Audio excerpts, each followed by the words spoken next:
الفقرة المميزة فقرة العروض.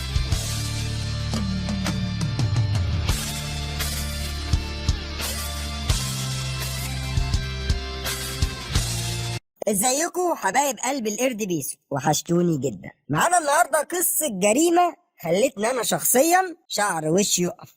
المرأة التي فشخت الشيطان. الشيطان قدامها وقف ورفع قبعته قدام الجميع وسقف ليها علشان جدعنتها وشجاعتها وقلبها الطيب وعقلها اللي يوزن 10 من اهل الجن في تفكيرهم. قبل ما تعرف عملت ايه بطلة حدوتتنا النهارده، انزل اعمل سبسكرايب وفعل زر الجرس وما تحطش كومنت غير لما تشوف الحلقة علشان شعر راسك هيشيب. يلا بينا.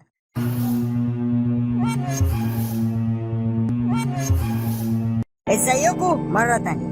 قالك ابحث عن الجريمة واينما تجدها هتلاقي امرأة. انا ممكن اقول لك صاحب المقولة دي اسمه سيزر مش عارف ايه وانت هتصدقني، بس لا، دي مقولة قالها واحد عادي كان قرفان من المرأة اصلا.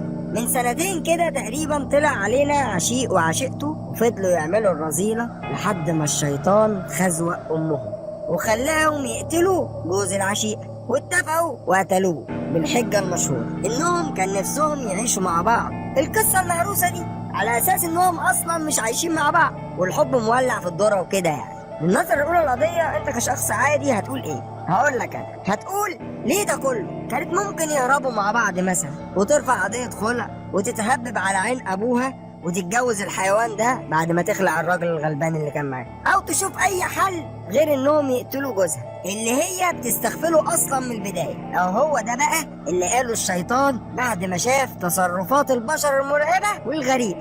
المهم ويوم الحكم القاضي الجميل ده قال الكلام الجميل ده للشخصين الزباله دول. يعني انت مشيتي ورا نزوات ورا شهوات وسمتيه في اول مره، حاولت تقتليه بالسم، حاولت تسميه وربنا نجاك، ما رجعتيش برضه، وصل فضلتي مع الكلب اللي هو عشيقك ده، طلعي منه وتسيبيه رب الولاد. عارف هيفضل ملازم ولادك، هتموت وبرضه هيفضل ملازمهم. جنيتي عليهم وانت حي وانت برضه ميته، يفضل يلازم ولادك وولادهم كمان بعد.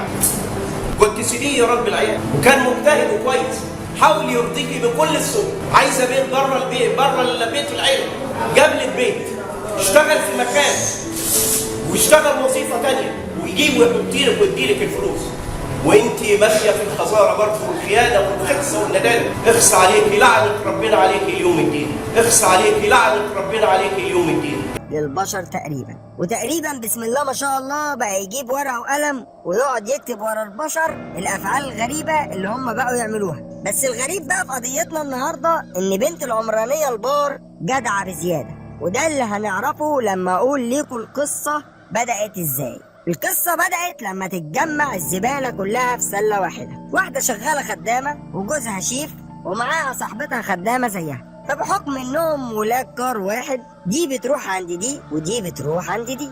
المهم الزوجة مرات الشيف بطبعها الخاين عجبها زوج صاحبتها تسيبه. لا ازاي؟ امال تبقى شمال ازاي يعني؟ هوب تشغله، هوب يحصل استلطاف، هوب يحصل رذيلة، مفيش وقت يابا، كله في السريع. المهم كانت بتستنى صاحبتها تروح الشغل والعيال مش موجودين وتروح ويحصل بينهم علاقة محرمة والدنيا بيس.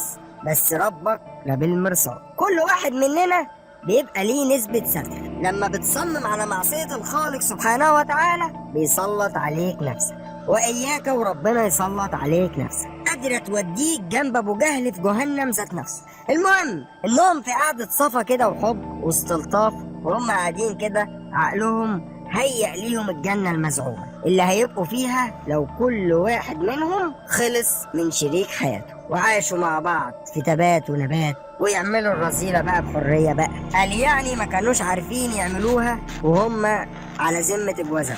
المهم إنها تم الاتفاق إنها تخلص من جوزها وهو يخلص من مراته. وزي ما احنا قلنا إن البطلة بتاعت القضية عندها جدعنة، راحت فكرت بسرعة وجابت حبوب سامة وحطتها في الأكل لجوزها، والراجل بسم الله ما شاء الله ما كدبش خبر، مات في الحال. وبعد كده اتصلت على اهله، قالوا الحقوني وقالت ليهم ان الراجل مات بسكتة قلبية وهو نايم، وطبعا دمعتين على شوية صراخ، وهوب دفنوا الراجل بمراسم طبيعية خالص كأنه توفى عادي، وبقت أرملة رسمي. وطبعا هي كده خلصت دورها، فاضل دور صاحبنا التاني. يوم ورا يوم تزن عليه انه يقتل مراته وهو يتهرب منها، وفضل يتهرب لحد ما الجدعنة بتاعت صاحبتنا نقحت عليها. قامت راحت جابت صاحبتها عندها وقررت انها تقتلها بنفسها. وهنا بقى الجدعنة بزيادة، اللي هو انت خايف تقتلها؟ طيب وسع كده هقتلها انا بدالها. وجابت صاحبتها عندها وبحجر على راسها وهاتك يا ضرب